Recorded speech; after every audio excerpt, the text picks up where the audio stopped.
আপনাদের কি কোনো সেন্স নাই? রাতে বেহোশের মতন গাড়ি চালান। আপনি ঠিক আছেন? না হ্যাঁ জন্টিত। আচ্ছা এই পাশেই আমাদের আশ্রম আছে, আপনি আমার সাথে চলেন। পারা খান একটু পানি নিয়ে আসো তো। বাবা পানিটা খাও। আপনি খাইছেন দুপুরে? হ্যাঁ হাতে আসছো? আমি আসলে একটা কাজ খুঁজতে আসছি। কাজকর্ম পারেন তো? সব পারি, সব। রান্না করতে পারেন? এগুলো ছাড়া সব পারবো। কালকে থেকে আপনি আমার পার্সোনাল অ্যাসিস্ট্যান্ট হিসেবে কাজ করবেন। ঠিক আছে, আমি রাজি। বাবা এই যে ভাতটা খেয়ে না।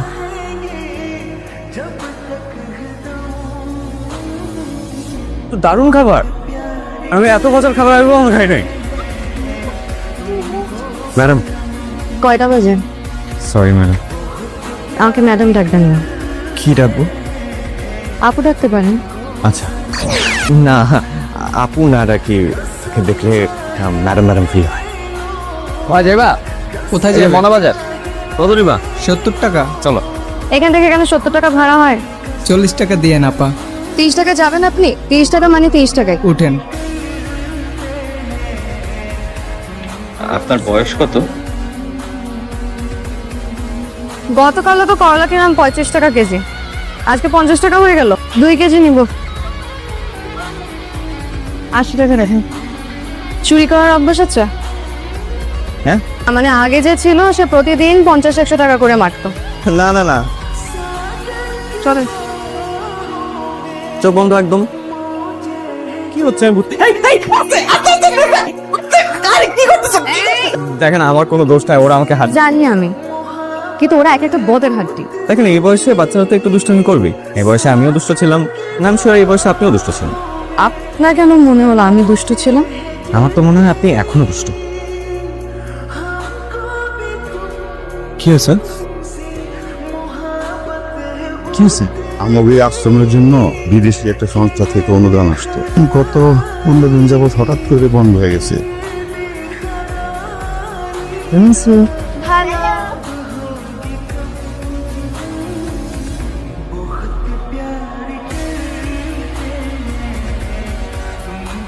আজকে থেকে এখানকার দায়িত্ব সবরণিক।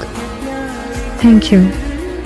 ছেলেটা কত তাড়াতাড়ি আমাকে সবাই যে আপন করে নিচ্ছে দেখছিস? যারা যত তাড়াতাড়ি মানুষের কাছে চলে আসে তত তাড়াতাড়ি দূরে সরে যায়। প্রিয় জিনিস যতদিন কাছে থাকে তারে আদর যত্ন করে আগলায় রাখতে হয়। নেহা ছেলেটা কিন্তু খুব ভালো।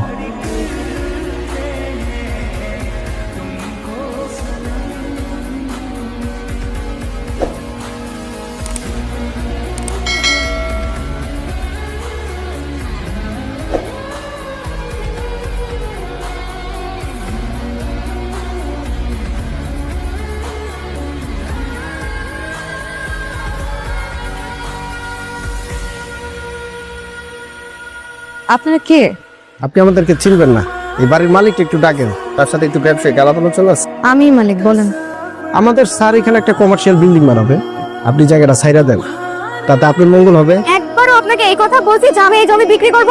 আশেপাশের যারা আছে না তাদের সবার জায়গা নেওয়া হয়ে গেছে, শুধু আপনার জায়গার জন্য বিল্ডিং এর কাজটা হচ্ছে না। আপনারা প্লিজ এখান থেকে চলে যান, আর নেক্সট টাইম কোনোদিন যেন না দেখি আপনাদেরকে এখানে আমি। স্কুল জীবনে জায়গা জমি দখলের উপর 110টা উপায়ের বই পড়ছি। আপনি যদি ভালো ভালো জায়গাটা দিয়ে দেন তাহলে তো ভালো, আর যদি না দেন তাহলে ওই যে 110টা উপায় আছে না, এগুলো আপনার উপরে প্রয়োগ করতে হবে।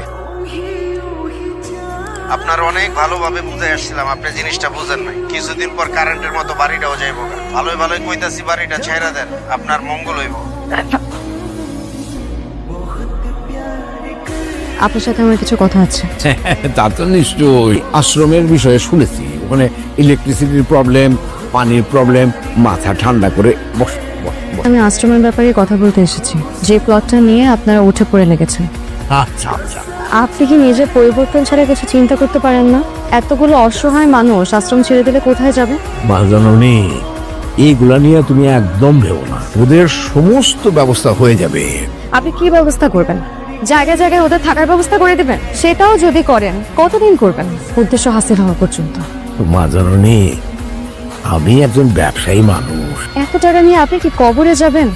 আমি যতদিন বেঁচে আছি আমার আশ্রমের কিছু হতে দিব না। আপনি আর আপনার লোক আমি যেন আমার আশ্রমের আশেপাশে আর কোনোদিন না দেখি। আসে।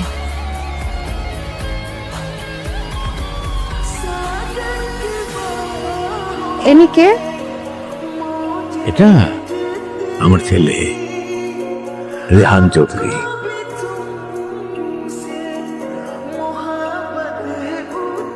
একটু আগে যাও।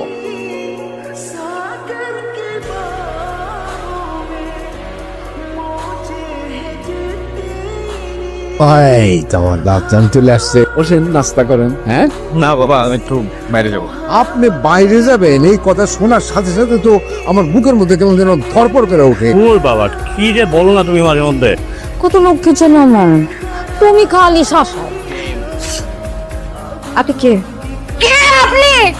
কি করছিস মা?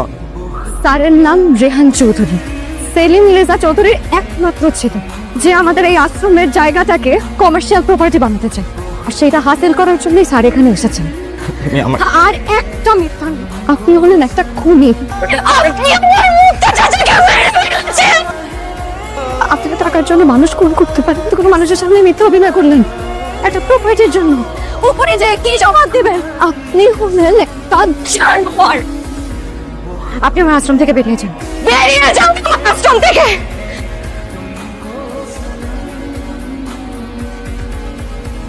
বাজার বাবা, তুমি আমার আশ্রমটা ছেড়ে দাও। দেখো, বেইমানি করে আর কতদিন খাবো মানুষের কাছ থেকে?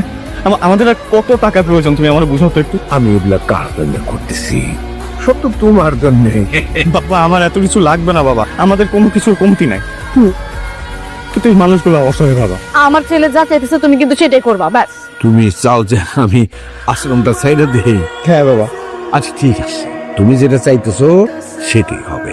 জীবনে ব্যবসা করতে গিয়া কত বাপ করছি, টাকা পয়সার তো কোনো কমতি নাই। স্যার তাহলে এখন আমি কি করব? বাঁচাতে হবে ব্যবসা। কি করবা সে তো ভালো করেই জানো। আশ্রমের ওই মেয়েটা যেন কোনোভাবেই বেঁচে না থাকে, আগুন দিয়ে জ্বালায় দিবা। আপনি যা বলছেন আমি স্বচ্ছ পানির মতো সব বুঝছি। স্যার তাহলে আমি আসি।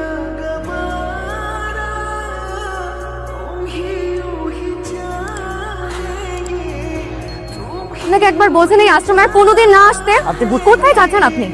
তুমি বুঝতেছো না, আমি বুঝতে চাইও না। আমাকে বুঝতে হবে। আমি মিথ্যা বলছি তোমার জন্য, তুমি অসহায় ভান ধরছি, সেটাও তোমার জন্য। আমি তোমাকে ভালোবেসে এখানে আসছিলাম, তোমার জন্য আমার ভালোবাসা কোনো মিথ্যা ছিল না।